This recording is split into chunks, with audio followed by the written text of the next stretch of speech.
Yes, sir, we're officially back at it. This is Boog Nice coming at you with the Marvel Legends Sasquatch Build-A-Figure Wave Cable Figure Review. Let's do it. This ain't for no scalper. You a scalper? Then fuck out shit. This runs for them real collectors. That's army building and posing figures. Marvel Legends, imports, mini matey I'm fucking with.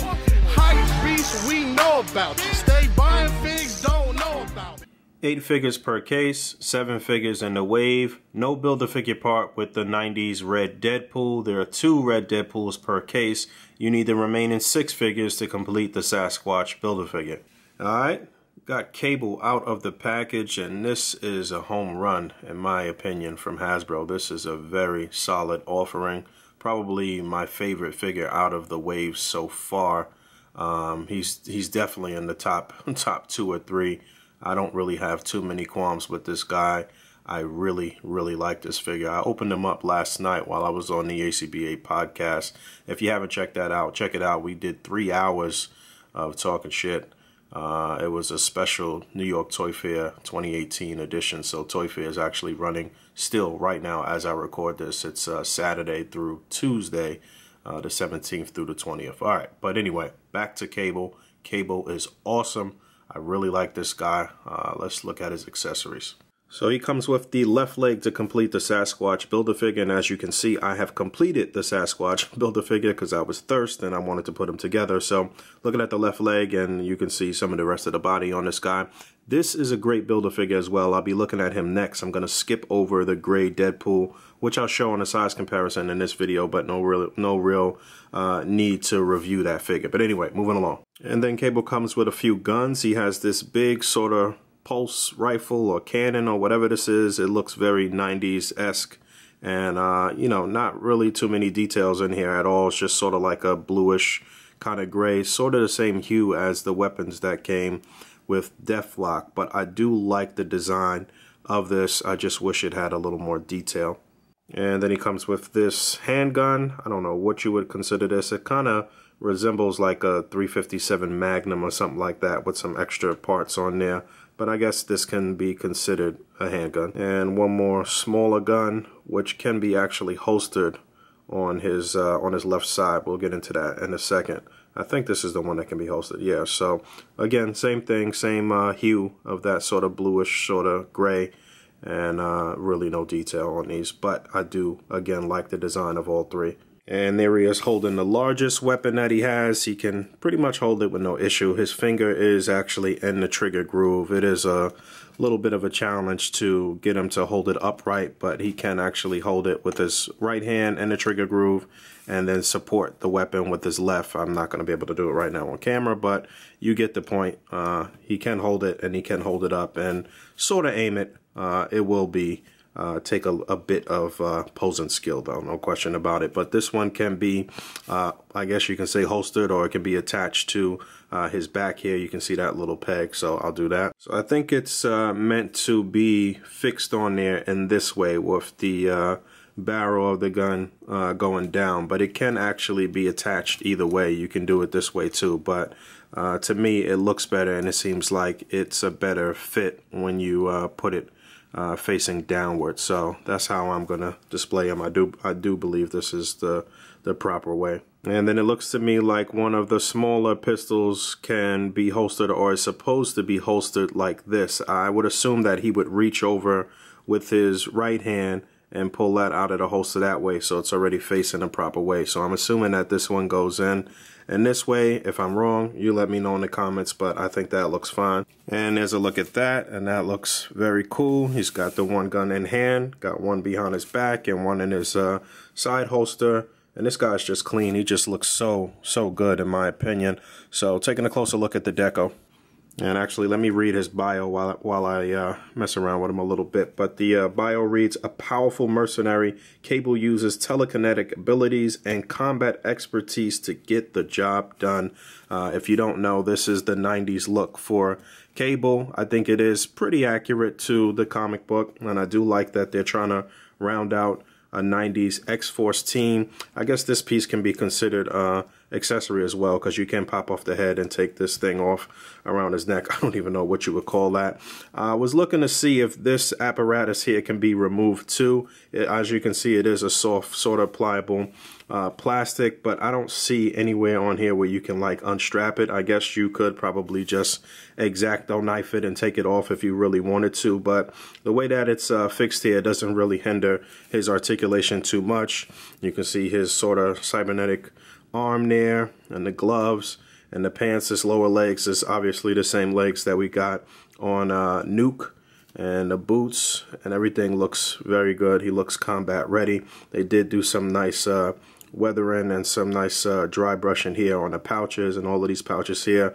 Pouches, that's 90s stuff right there, no question about it. I talked about that in the Deadpool review, but everything looks pretty good. You can see the laces on his boots, and you know, it could have been a little more detail, I guess, in these boots, and maybe just a little more dirt and grime and grudge on the pants, but everything here looks good, man, and especially the head sculpt, which I really like. But yeah, just taking a closer look at this head sculpt, I thought for a second that you could maybe remove this little effect on his eye, but I was trying to. It doesn't look like it comes off, and I thought maybe this little communicator here could be removed as well, but I don't think so. I'm thinking that maybe I'll get a second cable and mess around with it and see what can be done. Probably could have used a little more dry brushing in there, but I like the way it flows. You can see the little bullets up here, and this looks like leather across these straps, and looks like a couple of different materials. It's got the blue sleeveless shirt, and everything looks clean, man. The head does pop off, and you can remove that piece that was around his neck. I don't even know what you would call that, but also interesting to note that the hands pop off, and the I guess the rim of his glove can come off. So if you have another figure with a sort of metallic looking hand that will fit as far as the scale is concerned, you can pop it on there. Same thing here on the right hand. You can pop this off in the cuff of the glove and then put a regular bare hand on there. So you got some options with that. I really like that. And then in terms of articulation, you get a nice range of motion on this guy, considering the fact that he's a pretty big dude and he's got a bunch of gear on. You can still move him pretty well. So head is on a ball joint, as you saw. It'll look down pretty far. It'll look up pretty far as well. Even though this thing is around his neck, you can get his head to look up, but obviously you see that it pops up a little bit when you extend it all the way. You will get the full range of motion on the head and neck when this thing is not on here, but it still turns left to right. It's not really hindering anything, and it's not going to look awkward when you start to pose him up and get the guns in his hand and get him in some action. Again, these don't really hinder the articulation, so you can get his shoulders up pretty far, or that's about as far as it'll go, but you can do a full 360. You do get an upper bicep swivel. You do get a double jointed elbow. You get a swivel and a hinge on the wrist. And the ab articulation will get quite a few clicks going down, and you'll get quite a few clicks going back. So that's great. And his waist articulation is not hindered by the harness, being that it is above his waist where it ends. So it actually turns with the upper torso of the figure, so no problem there. And you got a T-joint at the pelvis. The legs will come up just about that far. A split will only look like that, but you do get upper thigh swivel. You do get a double jointed knee. You do get rotation here at the upper boot. You get a hinge on the foot, which is kind of tight. You're not going to get the hinge to move up too far. It'll move back, but it's a nice deep ankle pivot, and you can definitely get this guy posed up and get him into some pretty dynamic poses for somebody who's just kind of shooting shit, you know? There he is with all his gear back on, all his guns back on. I do like that they gave you this sort of semi-open hand. You could kind of use this to simulate him using his telekinetic abilities, I suppose. But you can also get, like I said, you can also get him to support the gun with this other hand too. And that all looks very authentic. And I really like this guy a lot. So let's get into some size comparisons. And it should be noted that the articulation on the right hand, the wrist, is a little different than that of the left. It'll move up and down. So Hasbro's continuing that trend where they give their shooters the different articulation on the right hand. And a couple quick size comparisons. You can see a couple of his wave mates. On the left, you have the gray Deadpool, which was a reissue from Hascon. This was originally a Hascon exclusive. Again, I'm not going to be reviewing this guy. I already reviewed this figure on the channel, so backtrack and find that. The only difference between this one and the Hascon exclusive is you get less with this guy, and the guns are colored differently. So Bucky Cat mold, you can imagine what the articulation is like. And they didn't really get the harness correct as far as his X-Force look, but the color scheme and is definitely better than some of the ones they've released in the past. But anyway, moving on. On the far right, you have Deathlock from this same wave, which is a great figure. I reviewed this figure. If you haven't seen it, you should go back and look at that. And you can see how the three of them stack up.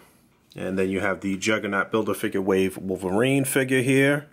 And on the far right, you have another one of his wave mates, the X-23 figure. It's my understanding that this cable is a different size than the first cable that we got. At least that's what I heard. I'm about to break them out right now. That'll be the next comparison, but you can see how the three of those look. So not true. It looks like they're about the same height. On the far right, there's the Juggernaut Build-A-Figure Wave cable. And from what I can tell, the arms are not quite the same. Looks like he's got a bit of some bigger guns on the Juggernaut Build-A-Figure Wave. And they might be a little bit longer as well. I'm going to have to compare. But as far as the height goes, they're just about the same height. And on the far left, you have another one of his wave mates, the Domino figure. So you know Cable and Domino have appeared together quite a bit over the years, and I think the size between the two of them look good, although the costumes are not exactly the same. This costume for Domino is her more modern look. Quick comparison of their arms. Definitely bigger arms on the Juggernaut Build-A-Figure Wave version, and they're just a little bit longer as well. And the metallic look of the arms are different. This one is a little more shiny. This one seems to have a bit more weathering and some detail in it. And I bet you didn't expect this. We got Cable next to Deadpool from the same wave. And I think the size between the two of those looks pretty good. On the far left, you have the Mezco Punisher. And on the right, this was something that was in my gratis bag from Hasbro, from the Hasbro event at Toy Fair this weekend. I put up a couple of Hasbro videos too before this, so check those out as well. All right, Kendall, what's the name of this character? Tempest. Tempest. All right, so we got My Little Pony Tempest on the far right. And finally, his teammates in the 90s X-Force. You have the Juggernaut Build-A-Figure Wave Shatterstar. Actually, I'm sorry, this is from the Warlock Build-A-Figure Wave Shatterstar on the far left. And on the right, we have Warpath, which was from the Return of Marvel Legends 2-packs. We need an update on this figure for sure. I do feel like he maybe should be just a tad bit taller, but we need an update on this figure. At the very least, they could give him the lower torso and hips that they gave the Wrecking Crew dudes when they retooled this body.